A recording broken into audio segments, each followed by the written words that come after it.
மாதா தொலைக்காட்சி நேயர்களுக்கு வணக்கம். இன்ற நிகழ்ச்சியில நம்ம பார்க்க போறது குடல் இறக்கம், ஹெர்னியா அப்படின்றத பத்தி பார்க்க போறோம்.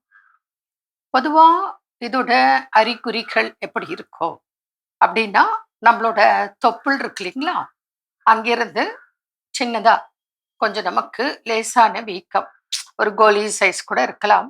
இல்ல அதுல இருந்து பெரிய சைஸ் கூட வீக்கம் தெரியலாம். அல்லது வயிறு பகுதியில லெஃப்ட், ரைட்டு, அடிவயிறு எங்க வேணாலும் இன்னும் கொஞ்சம் பெருசாவோ, நீளமாவோ உங்களுக்கு ஒரு வீங்கி காணப்படும். அப்போ நம்ம படுத்திருக்கும்போது நம்ம அத தொட்டு பார்த்தால், அந்த உருள்ற மாதிரி நமக்கு அந்த ஃபீல் இருக்கும். அதாவது அந்த வீக்கமும் தெரியும். தொட்டு பார்த்தா லேசா நகர்ற தன்மை கூட இருக்கலாம். இதத்தான் ஹெர்னியா குடல் இறக்கம் அப்படின்னு சொல்றோம். இது எதனால வருது? சாதாரணமா எப்படி வேணாலும் வரலாம்.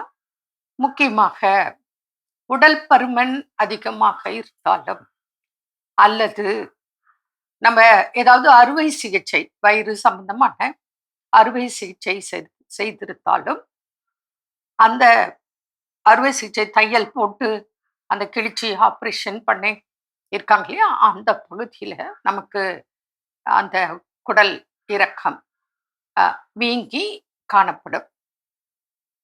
அது மாத்திரம் இல்ல. இப்ப பெண்கள் அப்படின்னு எடுத்துக்கிட்டோம்னாக்க, நமக்கு கர்ப்பப்பை எடுக்கிறது, வயிறு கிழிச்சு, அல்லது சிசேரியன் டெலிவரி டைம்ல நமக்கு வயிறை கட் பண்ணி ஆப்ரேஷன் செய்து குழந்தை எடுக்கிறது.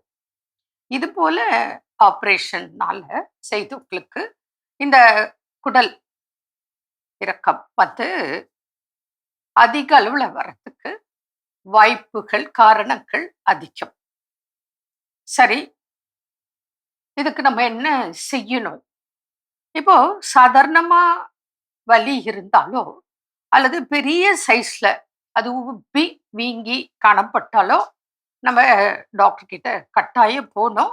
அவங்க ஸ்கேன் பண்ணி பார்த்து, உங்களோட அந்த ஹெர்னியா ப்ராப்ளம் எப்படி இருக்கு? என்ன சைஸ்ல இருக்கு? எந்த அளவுக்கு உள்ள பாதிப்பு இருக்கு? அதை பொறுத்து உங்களுக்கு அட்வைஸ் கொடுப்பாங்க.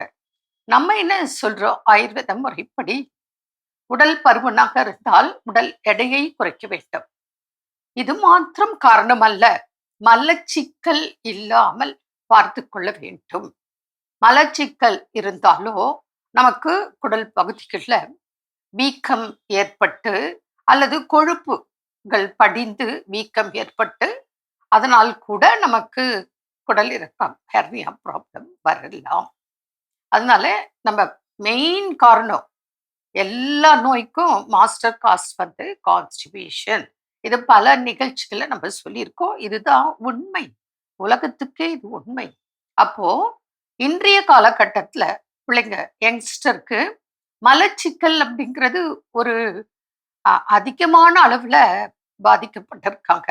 ஆனா அது மலச்சிக்கல்னு அவங்களுக்கு தெரியல, புரியல, அறியாமை. காரணம் உடற்பயிற்சியின்மை, உணவு கட்டுப்பாடு இன்மை, நல்ல தேவையான அளவு நீர், தண்ணி குடிக்காம இருக்கிறது, நார் சத்து நிறைந்த உணவுகளை சாப்பிடாம இருக்கிறது.